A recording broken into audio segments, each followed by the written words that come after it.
Hello students, welcome back after a long summer vacation. वैसे तो summer vacation में भी हमने कुछ वीडियोस जो है अपलोड किए थे, आप लोगों ने देखे ही होंगे। अपनी पढ़ाई को आप कंटिन्यू कर ही रहे होंगे होपफुली। रिसेंटली आप देख ही रहे हैं कि सभी subject teachers new Google classroom के कोड आपको भेज रहे हैं, मैंने भी भेजा है।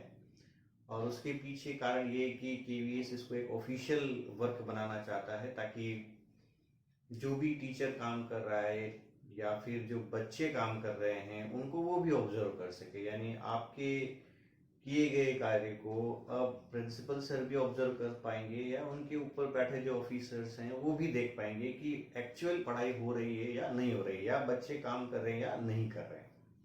इस मुद्दे पर अब आपका जो काम है वो पहले से इम्पोर्टेंट हो जाता है। तो इसलिए आप लोगों का काम भी जो है बढ़ गया है, क्योंकि आप लोगों पर भी अब ऑब्जर्वेशन होगा कि आप लोग पढ़ाई कर रहे हैं या नहीं कर रहे हैं। इसके लिए आपको कॉपी में रजिस्टर में काम करके अपने अकाउंट के अंदर हर सब्जेक्ट के गूगल क्लासरूम के थ्रू अपलोड करना है, ताकि सब्जेक्ट टीचर को भी पता चले कि आपने काम कर लिया है। और ऊपर अगर सर देखते हैं या उनके ऊपर के ऑफिसर्स देखते हैं तो उनको भी पता चले कि काम हो रहा है, पढ़ाई प्रॉपर वे में हो रही है, ताकि जब स्कूल खुलेंगे तो उसके आगे से कंटिन्यू किया जाएगा। Right from the beginning start करना पॉसिबल किसी भी सब्जेक्ट टीचर के लिए नहीं होगा, ये बात आप अच्छे से समझ लीजिए। तो हम जो चैप्टर हमारा चल रहा है डिटर्मिनेंट्स, 4th चैप्टर चल रहा है, और इसकी 4.2 एक्सरसाइज, जैसा आपको प्रीवियसली बताया गया है कि यहाँ से एक sure question, proving question generally बनता है। मैंने इसका 14th क्वेश्चन लिया है, क्योंकि हम पहले भी डिस्कस कर चुके हैं कि जो प्रूविंग क्वेश्चन है उसमें 3-4 अलग अलग पैटर्न है, मेथड है, जिनके बेसिस पर हम प्रूव करते हैं।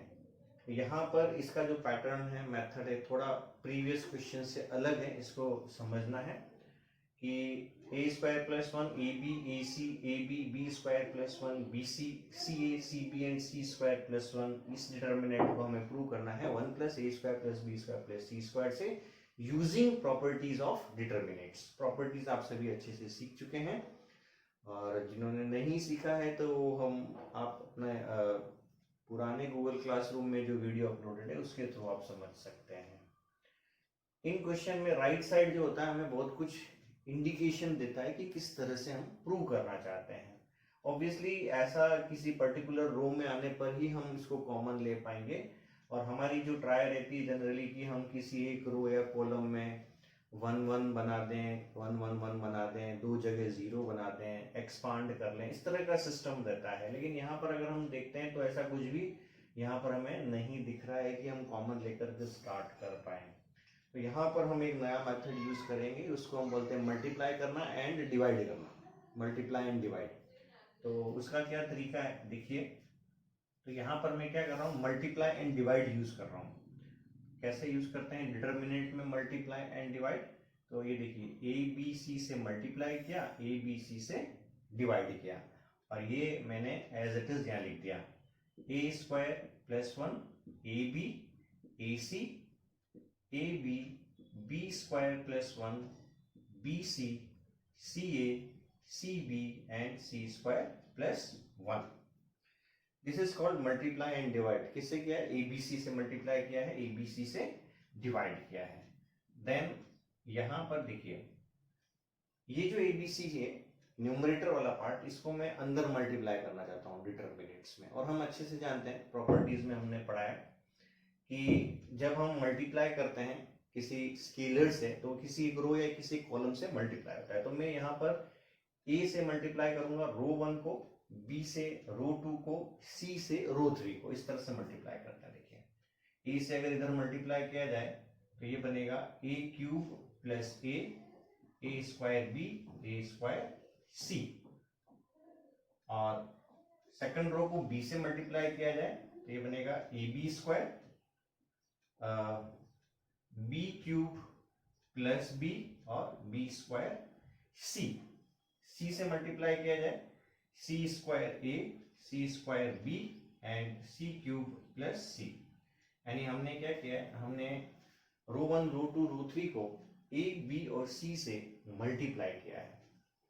इसके बाद हम कॉलम्स में से कॉमन लेना चाहते हैं। यहाँ से कॉमन लेंगे हम ए, यहाँ से कॉमन ले सकते हैं बी, यहाँ से कॉमन ले सकते हैं सी, और वो वापस यहाँ पर लिखे जाएंगे। ये फिर क्या हो गए, कॉमन जो हमने एबीसी लिए हैं यहाँ से वही मैंने यहाँ लिखे हैं, और ये जो डिनोमिनेटर वाला एबीसी वो मैंने यहाँ लिखा है। अब देखिए यहाँ से हमने क्या लिया है, ए कॉमन लिया है, तो ये बन जाएगा क्या, ए स्क्वायर प्लस 1 बनेगा, ये बनेगा बी स्क्वायर और ये बनेगा सी स्क्वायर, यहाँ से ए कॉमन आ गया।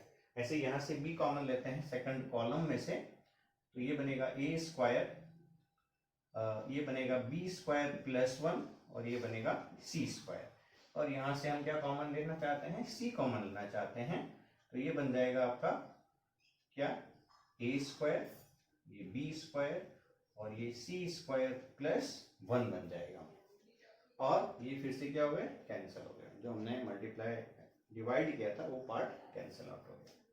अब हम यहाँ पर कोई प्रॉपर्टी लगाएं, जैसा यहाँ हमें दिख रहा है कि अगर यहाँ पर ये और ये ऐड हो जाएंगे तो समथिंग ऐसा हमें मिल जाएगा। तो 1 plus a square plus b square plus c square कैसे मिलेगा, जब हम प्रॉपर्टी अप्लाई करेंगे R1 changes to what, R1 plus R2 plus R3, ये वाली प्रॉपर्टी लगाते हैं। यानी यहाँ पर हम ये और ये ऐड करना चाहते हैं, तो यहाँ क्या बनेगा, 1 plus a square plus b square plus c square बनेगा। सिमिलरली यहाँ पर ये और ये ऐड करेंगे, यही बनेगा 1 plus a square plus b square plus c square, और इसी तरह यहाँ पर हम ये ऐड करना चाहते हैं, हमें मिलेगा 1 plus a square plus b square plus c square.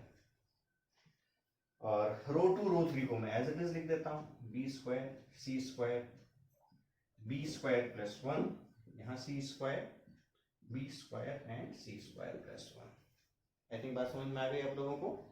क्या प्रॉपर्टी लगाई, R1 changes to R1 plus R2 plus R3, यहाँ पर हमने ये दोनों ऐड किए हैं, और ऐसा करने के बाद अब रो 1 में हम ये पूरा पार्ट कॉमन ले सकते हैं। कॉमन आ रहा है, 1 plus a square plus b square plus c square common ले लिया, 1 1 1 हो जाएगा यहाँ पर, और ये एज इट इज लिखेंगे, B square C square B square plus 1 C square B square and C square plus 1।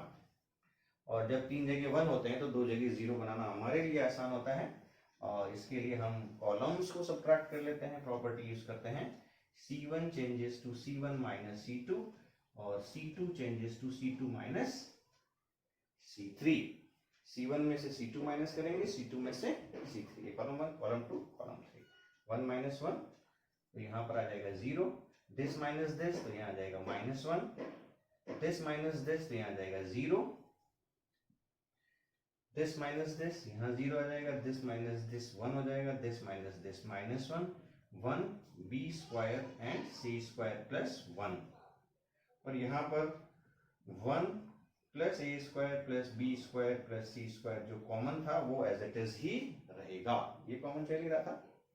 अब हम इसको एक्सपांड कर सकते हैं, 2 जगह 0 है, अलोंग रो 1 अगर हम इसको एक्सपांड करते हैं तो 1 plus a square plus b square plus c square तो जो कॉमन था, और अगर हम रो 1 के अलोंग एक्सपांड करेंगे डिलीटिंग दिस एंड दिस, ये प्रोडक्ट माइनस ये प्रोडक्ट कितना आएगा, 1 माइनस 0 तो 1 आएगा ऑब्वियसली, मैं इसको 1 कर देता हूँ यहाँ पर, और 1 इंटू दिस क्या हो जाएगा, 1 plus a square plus b square plus c square, और ये हमारा राइट हैंड साइड आ गया, और हमने स्टार्ट किया था कहाँ से, लेफ्ट हैंड साइड से।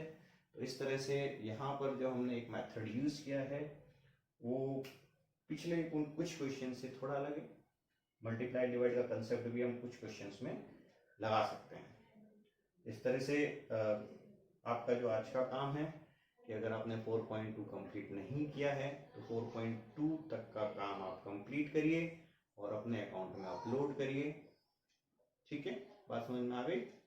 Thank you.